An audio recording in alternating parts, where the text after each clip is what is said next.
Welcome दोस्तों, मैं हॉटकोट जितेंद्र। आज की वीडियो के अंदर एक हाई कोर्ट का बहुत ही इंपॉर्टेंट जजमेंट बताने वाला हूं। इस जजमेंट के अकॉर्डिंग मैं क्लियर करने वाला हूं कि अगर वाइफ हस्बैंड के ऊपर मेंटेनेंस का कोई केस कर देती है, जैसे 125 सीआरपीसी का केस कर देती है, और इस सिचुएशन में हस्बैंड के ऊपर कोर्ट के द्वारा मेंटेनेंस लगा दिया जाता है, जैसे इंटरिम मेंटेनेंस लगा दिया जाता है या फिर फाइनल मेंटेनेंस लगा दिया जाता है, और उस सिचुएशन में हस्बैंड के पास में आरसीआर की डिग्री है, यानी कि आरसीआर है जो हस्बैंड के फेवर में गया है, या फिर हस्बैंड ने आरसीआर के लिए अप्लाई किया है, तो यहाँ पे हस्बैंड को बहुत ही अधिक फायदा होने वाला है। अगर आरसीआर हस्बैंड के फेवर में है तो वो जो लगा हुआ मेंटेनेंस है वो रोका जा सकता है, उस मेंटेनेंस को स्टॉप किया जा सकता है, या फिर उस मेंटेनेंस केस को खारिज किया जा सकता है। तो इसके अकॉर्डिंग की एक बहुत ही इंपॉर्टेंट जजमेंट है जो हाईकोर्ट का है, वो यहाँ पे मैं इस वीडियो में क्लियर करने वाला हूँ। बिल्कुल अंत तक आपको ये वीडियो देखना है, बहुत इंपॉर्टेंट वीडियो है, अंत तक बने रहिए इस वीडियो में। उससे पहले बता दो, इस चैनल को सब्सक्राइब नहीं किया तो सब्सक्राइब भी कीजिए, बेल आइकन दबाइए, वीडियो को लाइक करके शेयर कर दीजिए। मेरे से अगर बात करना चाहते हैं, कोई भी लीगल प्रॉब्लम है, तो वीडियो को डिस्क्रिप्शन में नंबर दिया गया, अपॉइंटमेंट लेके मेरे से बात कर सकते हैं। तो चलिए शुरू करते हैं।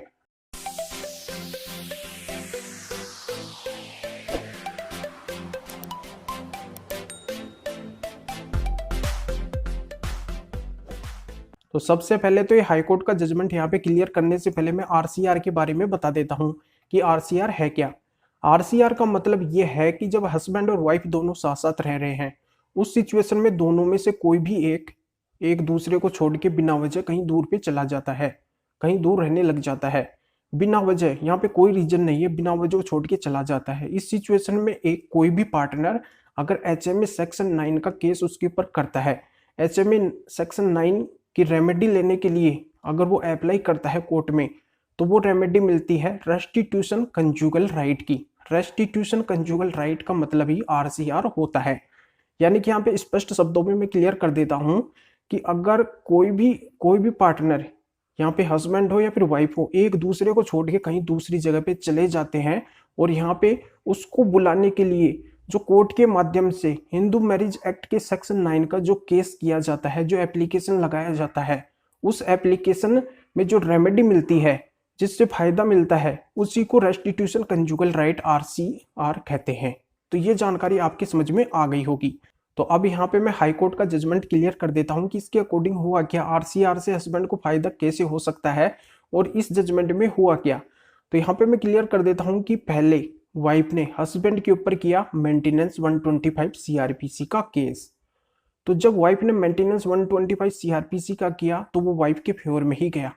उस सिचुएशन में हस्बैंड के ऊपर इंटरिम मेंटेनेंस बांध दिया गया, इंटरिम मेंटेनेंस बांध दिया गया। उसी पीरियड में हस्बैंड ने भी आरसीआर का जो एप्लीकेशन या केस है वो कर रखा था वाइफ के ऊपर, क्योंकि वाइफ यहाँ पे बिना वजह छोड़ के गई थी।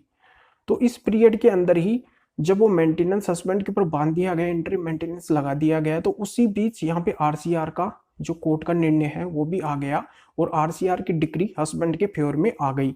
तो हस्बैंड ने यहाँ पे कोशिश की, पर यहाँ पे फाइनल जो ऑर्डर है वो कोर्ट का आ चुका था, और यहाँ पे हस्बैंड के ऊपर मेंटेनेंस बन चुका था।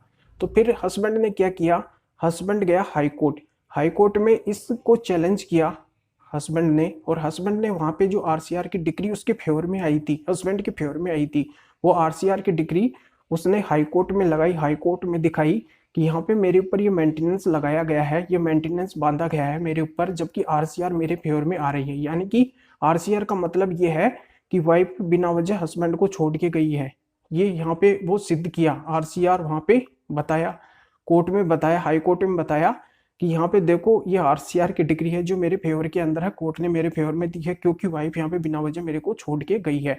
तो कोर्ट ने ये देखा, सब कुछ देखते हुए बिल्कुल यहाँ पे स्पष्ट किया हाई कोर्ट ने कि यहाँ पे वाइफ बिना वजह छोड़ के गई है।